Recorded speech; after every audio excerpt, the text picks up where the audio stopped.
हिमाचल को क्या देंगे मोदी। नमस्कार, मैं हूं वंशिता शर्मा और आप देख रहे हैं दिव्य हिमाचल टीवी। मैं एक बार फिर हाजिर हूं आप सभी के सामने हिमाचल आज का मुद्दा लेकर। 27 दिसंबर की मंडी में प्रस्तावित प्रधानमंत्री नरेंद्र मोदी के समारोह की तैयारियां आजकल बेशक जोरों से चली हुई हैं, पर 1 लाख कार्यकर्ताओं को जुटाना सबसे बड़ा चैलेंज बना हुआ है। अब हिमाचल को भी आस जग गई है कि लगातार चौथी बार पड्डल मैदान आ रहे पीएम इस बार क्या गिफ्ट देंगे। हम पहाड़ी में इन्हीं हिमाचली उम्मीदों पर चर्चा कर रहे हैं अनिल अग्निहोत्री और राजेश शर्मा। राजेश, मंडी को क्या देने वाले हैं मोदी, हमारा दूसरा सेगमेंट है। राजेश, 27 तारीख को प्रधानमंत्री नरेंद्र मोदी अभी पहुंच रहे हैं मंडी। जयराम ठाकुर साहब की सरकार के 4 साल पूरे हो रहे हैं, बड़ा आयोजन होने जा रहा है। अब हम सब चीजों से हट जाते हैं, कैसे होगा क्या होगा, अभी हमारे पास दिन है वैसा डिस्कस करने के लिए। पहली बात, आप ये बताइए कि क्या बड़ी घोषणाएं इंतजार कर रही हैं। ये तो लोग चाहते ही हैं, सारे हिमाचल की जनता चाहती है, क्योंकि इलेक्शन ईयर है, बाकी जगह भी तो मोदी साहब देते रहे हैं, यहाँ भी देंगे। लेकिन मंडी शहर की सूरत बदलने के लिए क्या जरूरत है जो जताई जा रही है, इसके साथ ही आप थोड़ा सा ये भी बता दीजिए कि आज तैयारियों का क्या माहौल था। क्या बात, मंडी शहर में जिस तरह से मुख्यमंत्री जयराम ठाकुर ने इस आयोजन का की कमान एक तरह से खुद अपने हाथों में ली है। आज भी लगातार दूसरे दिन मुख्यमंत्री ने तमाम व्यवस्थाओं का जायजा लिया, मुख्य सचिव के साथ वहां व्यवस्थाओं का जायजा लिया। इसके बाद मुख्यमंत्री कुल्लू के लिए निकल गए। अभी थोड़ा सा मंडी शहर की सूरत को बदलने की आपने बात कही, तो थोड़ा सी प्लानिंग बता देते हैं कि योजना क्या है, कहां प्रधानमंत्री आएंगे, कहां उतरेंगे, कहां से क्या चलेंगे। प्रधानमंत्री चंडीगढ़ से यहाँ या दिल्ली से कह लीजिए सीधे तौर पे हेलीकॉप्टर उनका कांगनी धार में उतरेगा अग्निहोत्री जी। यहाँ से वो गाड़ी के माध्यम से पड्डल मैदान की तरफ आ जाएंगे। पड्डल मैदान में बड़ी गजब की व्यवस्था सरकार ने कर रखी है। जिस तरह का इवेंट बनाया गया है, वहां 3 तरह के वाटर प्रूफ या फायर प्रूफ टेंट की वहां लगाए हुए डोम बनाए हैं सरकार ने। एक डोम में या एक जो पंडाल होगा उसमें होगी प्रधानमंत्री की जनसभा, सीधे तौर पर वो संबोधित करेंगे, प्रदेश का मार्गदर्शन करेंगे। दूसरे में होगी ग्राउंड ब्रेकिंग सेरेमनी, जिसके लिए प्रधानमंत्री खास तौर पे यहां हिमाचल पहुंच रहे हैं। और तीसरे में सजेंगी प्रदर्शनियां, जिसमें सरकार की, जयराम सरकार की उपलब्धियों का बखान किया जाएगा, उनको मॉडल्स के माध्यम से प्रदर्शित किया जाएगा। ये व्यवस्था एक मिनट में आपसे जानना चाहूंगा, आपका कहना है कि जितना पड्डल ग्राउंड है जिसको लेकर सवाल उठ रहे थे कि 1 लाख लोग कैसे आएंगे, बिल्कुल आप कह रहे हैं कि उसके भी 3 हिस्से कर दिए गए। बिल्कुल 3 हिस्से, और एक हिस्से में रैली होगी प्रधानमंत्री की। हम ध्यान रखें, प्रधानमंत्री की जब भी रैली होती है ना जी, तो लगभग 20 से 30% हिस्सा तो खाली छोड़ा होता है। बिल्कुल सिक्योरिटी पॉइंट ऑफ व्यू से भी, और वैसे भी थोड़ा लोगों को दूर से जरा दिखे, वहां पे क्रू भी बैठता है, आपका कैमरा क्रू बैठता है, बिल्कुल मीडिया बैठता है जी। तो राजेश, फिर ये अगर आप बता रहे हैं कि व्यवस्था है, तो सच में 1 लाख लोगों को अकोमोडेट करने वाली बात भी देखनी होगी। कुछ और जानकारी है क्या? बिल्कुल, देखिए इसके लिए जिस तरह से 1 लाख लोग तो मंडी शहर में, अभी उस पे सवाल खड़े हो रहे हैं, बाद में डिस्कस करेंगे। सवाल इसलिए खड़े हो रहे हैं कि इतनी नफरी वो कोरोना के पीरियड में शायद मुश्किल हो जाएगा सरकार के लिए। मंडी शहर की कायाकल्प एक तरह से चल पड़ा है, सड़कों पे व्यवस्था तमाम प्रशासन ने पुख्ता कर दी है। जहां जिस एरिया से जिस सड़कों से प्रधानमंत्री का काफिला गुजरेगा, उनकी मरम्मत, मेटलिंग सब कुछ हो गया है। मंडी शहर के रेस्ट हाउस है जहां तमाम प्रशासनिक अमला ठहरेगा। 4 रेस्ट हाउस हैं जिनकी कायाकल्प आजकल पूरी तरह से बदली जा रही है। रंग रोगन के साथ साथ सुंदरनगर तक के रेस्ट हाउस की व्यवस्था एक तरह से पूरी मतलब नया लुक उनको दिया जा रहा है। ये प्रशासनिक व्यवस्था वहां बनाई जा रही है, पूरी तैयारियां हैं। मौसम को लेकर आप कहने वाले थे, मौसम को लेकर बड़ी बात है। मौसम बहुत बड़ी भूमिका इस रैली में निभाने जा रहा है। अभी मौसम विभाग की मानते हैं तो हिमाचल में 2 दिन मौसम खराब रहेगा। आज के लिए भी कहा था, लेकिन फिलहाल हुआ नहीं है। अभी आगे मान लेते हैं अग्निहोत्री, 27 को रैली है, यानी कि सोमवार को रैली होगी। और सोमवार के मौसम को जिस तरह का मंडी में आजकल मौसम बना है, बहुत भयंकर सर्दी पड़ रही है। वहां रात का तापमान माइनस में चल रहा है वहां पे।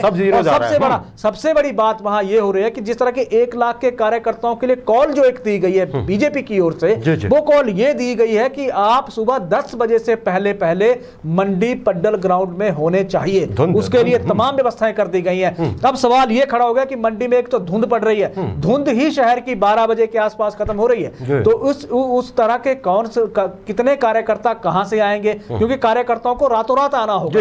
रातों रात जब आएंगे तो माइनस डिग्री में जो टेम्परेचर चल रहा है, बहुत बड़ी अग्नि परीक्षा लेने वाला कार्यकर्ताओं की। जी राजेश, आपने बहुत बढ़िया बताया, ये सवाल उठेंगे और बहुत से लोग अब इस पे चर्चा करेंगे भी। बड़ी बात ये भी है कि उस दिन मौसम कैसा रहता है, बारिश तो नहीं होती है कहीं, भगवान करे ना हो। हिमाचल के लिए बड़ा मौका है, ऐसा नहीं होना चाहिए। हमारी दुआ है, हमें लगता है सारे हिमाचल वासियों की दुआ होगी कि कम से कम 27 तारीख को मंडी में मौसम साफ रहे, जब तक प्रधानमंत्री का कार्यक्रम नहीं हो जाता है। अच्छा राजेश, एक और चीज अब बात कर लेते हैं मंडी शहर की। इतना बड़ा आयोजन, चौथी बार आ रहे हैं ना मंडी। बिल्कुल बिल्कुल बिल्कुल राजेश, मोदी साहब, हम पहले भी कार्यक्रम के शुरू में बोल चुके हैं कि हमारे जो प्रधानमंत्री हैं वो काशी जी वाराणसी वहां से सांसद हैं, गुजरात के वो रहने वाले, लेकिन उन्होंने सिंबॉलिज्म है, सबको पता है क्या सिंबॉलिज्म है, वो वाराणसी से सांसद बनते हैं जी, या लोग उनको चुनते हैं जी। राजेश, काशी और क्योटो हम सब जानते हैं जी, बहुत जिक्र किया है प्रधानमंत्री ने, उस राह पे बढ़ भी रही है काशी। अभी आपने काशी विश्वनाथ कॉरिडोर का उद्घाटन देखा, 2 दिन विश्व,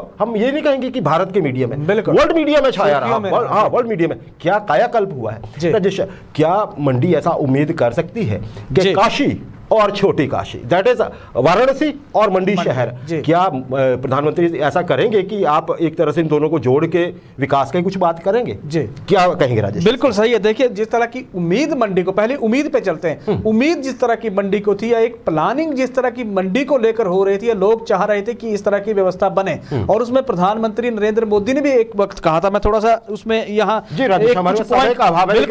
बिल्कुल बिल्कुल कुछ पॉइंट्स लेके आया हूँ। यहाँ जो लोकल एक टेम्पल, जो सर्किट मंडी शहर में मंदिर क्या है प्रमुखता से जी, भूतनाथ मंदिर है, मंदिर वहां है, पंचवक्त मंदिर है, अर्धनारीश्वर मंदिर है, त्रिलोकीनाथ मंदिर है, इनको एक टेम्पल सर्किट, बिल्कुल सर्किट से जोड़ने की बात हुई थी, वो सर्किट से आज तक ये जुड़े नहीं है। तो एक तरह से लोगों में भी निराशा है, माहौल एक तरह से है। लेकिन राहत की एक खबर ये है कि मंडी को शिव धाम की तर्ज पे विकसित करने की सरकार उस दिशा में बड़ा अच्छा प्रयास कर रही है। उसका काम चला हुआ, बिल्कुल वो पहाड़ी की लेवलिंग का काम आजकल बड़े जोरों शोरों से चल रहा है। तो छोटी काशी को अब काशी तो नहीं बनाया जा रहा है, शिव धाम के रूप में डेवलप करने का हिमाचल सरकार ने एक तरह का संकल्प लिया है। जी जी राजेश, देखिए ये जी सही बात है। देखिए काशी मतलब भगवान भोलेनाथ की नगरी, सबको पता है। छोटी काशी शिव धाम, जी जी छोटी काशी है, वहां पे पहले से ही हमें पता है, पुराने समय से भूमि है वो।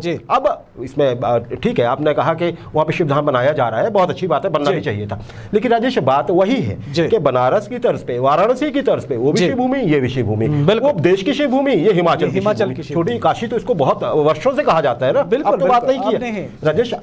लोगों का ये कहना है कि अगर मुख्यमंत्री, जिनका वो अपना नगर है जी, तो ये सबको उम्मीद है कि मुख्यमंत्री ये मांग जरूर प्रधानमंत्री से करेंगे कि देखिए साहब, आप आ रहे हैं बार बार, लोग बहुत प्यार करते हैं, तो मंडी शहर को आप थोड़ा सा छोटी काशी को बड़ी काशी से जोड़ दीजिए। राजेश, बड़ी बात तो ये है, जितना काशी में मोदी जी विकास करा रहे हैं, उस रफ्तार के साथ अगर 1% भी विकास कराने पे वो सहमत हो गए या कराने पे आ गए ना, तो बहुत ज्यादा हो जाएगा। लोग बोलेंगे महाराज बस करिए, सब कुछ हो गया। बिल्कुल, क्या कहेंगे आप? बिल्कुल सही है। देखिए, हिमाचल, आप जिस तरह का काशी का ही जिक्र करते हैं, तो काशी के एरिया और मंडी शहर के एरिया में जमीन आसमान का हल्ले से भी छोटा। बिल्कुल, मंडी शहर की अगर बात करते हैं तो बहुत छोटा सा, यहाँ 1% अगर उस बजट का हिस्सा भी मिल जाता है, बजट क्या बजट आप न क्रिएट कर दीजिए, उस बजट के बराबर का 1%, पूरे शहर की तस्वीर ही बदल जाएगी अग्निहोत्री जी, पूरा शहर की रूपरेखा बदल जाएगी एक तरह से। और ये काशी एक तरह से इतना डेवलप हो जाएगा कि यहाँ भी एक जो धार्मिक जो पर्यटन है, टूरिज्म जो है, धार्मिक पर्यटन को नई दिशा मिलेगी, नई रफ्तार मिलेगी, और इससे तो हिमाचल प्रदेश का जो सरकार का खजाना है, रेवेन्यू, वो भी बढ़ेगा। जी राजेश, बहुत धन्यवाद, आपने बहुत डिटेल में चीज बताई है, दर्शक समझ गए होंगे। मंडी शहर, देखिए हमें हिमाचल के लिए तो चाहिए, लेकिन मंडी भी हमारा ही है। मंडी शहर के लिए भी अगर हमारे प्रधानमंत्री कुछ करते हैं, और हमारे मुख्यमंत्री, हमें सबको उम्मीद है कि वो सामने रखेंगे ये बात कि शहर के लिए आप छोटी काशी और बड़ी काशी को आप जोड़ दीजिए, जैसे आपने काशी और क्योटो को जोड़ा है।